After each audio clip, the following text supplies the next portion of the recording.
কাম্বা বৰগোহাঁই এজন খুব মানে শিক্ষিত ব্যক্তি আৰু সংবিধানৰ ওপৰত আইনৰ ওপৰত যথেষ্ট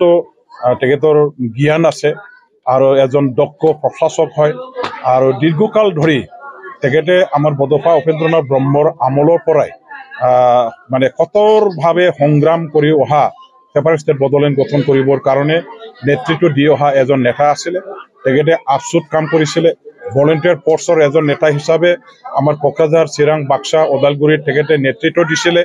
ইয়াৰ পিছত তেখেতে আকৌ BLTৰ আমাৰ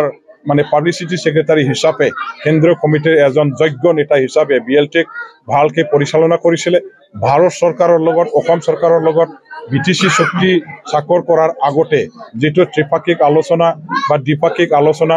যে বিভিন্ন পৰ্যায়ত চৰকাৰ আমাৰ মানে ব্যুৰোক্ৰেট লেভেলত হওক বা পলিটিক্যাল লেভেলতে হওক এই গোটেই আলোচনা বিলোচনাটো তেখেতেও নেতৃত্ব দিছিলে ইয়াত অংশগ্ৰহণ কৰিছিলে ভালকে আলোচনা বিলোচনা দক্ষতাৰে কৰি অহাৰ কাৰণে তেওঁলোকৰ নেতৃত্বতে আজি BTC চুক্তি স্বাক্ষৰিত হৈ গ'ল আৰু BTC চুক্তি স্বাক্ষৰ কৰাৰ পাছত BTC চৰকাৰ BPFৰ নেতৃত্বৰ হাগ্ৰামা মহিলাৰ সাৰথী হিচাপে একেলগে থাকি যেনেকুৱা ধৰণৰ তেখেতসকলে ৰূপায়ণৰ কাৰণে ক্লজবিলাক এটাকৈ সম্পূৰ্ণকৈ ৰূপায়ণ কৰি পেলাই আজি BTCখন শক্তিশালী BTC হিচাপে সফল BTC হিচাপে সফল চুক্তি হিচাপে তেওঁলোকে যেনেকৈ মানে ৰূপ দিব পাৰিছে ইয়াত গোটেই কাৰ্যকলাপ গোটেই পদক্ষেপ গোটেই মানে কাৰ্যক্ষেত্ৰত আমাৰ কাম্বা বৰগোহাঁই ডাঙৰীয়া তেখেতৰো অৰিহণা আছে জড়িত আছিল হাগ্ৰামা মহিলা ডাঙৰীয়া দেৱৰ লগত গতিকে তেনেহেন এজন চাৰিওপিনৰ ফালৰ পৰা অজস্ৰ অৰিহণা অজস্ৰ অৱদান থকা তেনেকুৱা ধৰণৰ শক্তিশালী এজন নেতা BPF দলৰ মাজতে থাকি পেলাই কাম কৰাটো আমি বিচাৰো আৰু BPF দলত আকৌ তেখেতে নিজৰ ৰিজনেশ্যন লেটাৰটো উইথড্ৰ কৰি পেলাই নিজৰ পদত থাকি আকৌ কাম কৰিব লাগে ইয়াৰ কাৰণে মই তেখেতক আহ্বান জনাইছো কাম্বা বৰগোহাঁই আজি আমিও দেখা পাইছো তেখেতে ৰিজনেশ্যন দিছে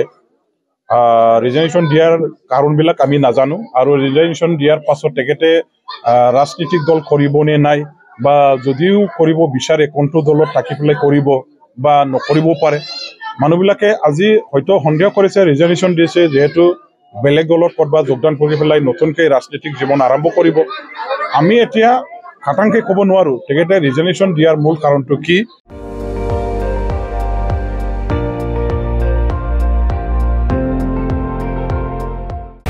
আপুনি চাই আছে ND24 সৰ্বশ্ৰেষ্ঠ নহয় সৰ্বোত্তমৰ দৌৰ